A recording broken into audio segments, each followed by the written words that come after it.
लेकिन सब चूक गए हैं बात। दान का मतलब मांगना नहीं, दान का मतलब देना है। तुम्हारे पास जो हो, धन ना हो तो फिक्र छोड़ो, धन ही तो धन नहीं है, और भी तो धन है। प्रेम तो है।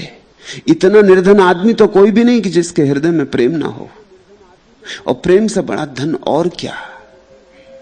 तुम एक गीत गा सकते हो तो गीत ही गुनगुना दो, तुम बांसुरी बजा सकते हो तो बांसुरी ही बजा दो, तुम नाच सकते हो तो पैर में घूंघर बांध लो, नाचो।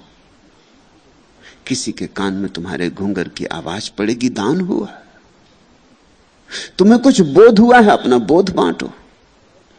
तुम्हें कुछ समझ मिली है, अपनी समझ बांटो। तुम्हारे पास जो है, और ऐसा कोई भी व्यक्ति जगत में नहीं जिसके पास कुछ भी ना हो। तुम राह पे पड़े कांटे तो बीन सकते हो, किसी के राह में पड़े कंकड़ तो हटा सकते हो,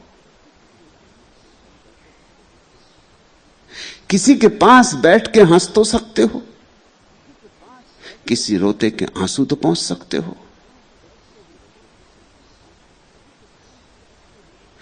एक आदमी रास्ते से गुजर रहा है और एक भिखमंगे ने हाथ फैलाया।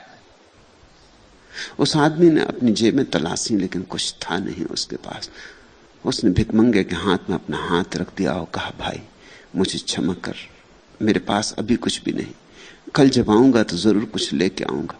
उस भिखमंगे की आंखें गीली हो गई। उसने कहा, अब लाने की कोई जरूरत नहीं, जो देना था तुमने दे दिया। तुमने मेरे हाथ में हाथ रखा, तुम पहले आदमी हो। तुमने मुझे भाई कहा, तुम मेरे पहले दाता हो। अब और कुछ की जरूरत नहीं, बस मेरे पास 2 घड़ी बैठ जाओ। यह हाथ मेरे हाथ में रहने दो, ये पहला हाथ जो मेरे हाथ में आया। धन देने वाले तो बहुत मिले, प्रेम देने वाला कोई भी नहीं मिला। और भाई तो मुझे किसी ने कहा ही नहीं। ये शब्द कितना प्यारा है, वो भिखमंगा कहने लगा। इसमें कितना मधुर रस है। तुमने मुझे सब दे दिया, कभी यहां से गुजरो तो मेरे हाथ में हाथ दे के क्षण भर बैठ जाया करे, फिर कभी मुझे भाई कह के पुकारना।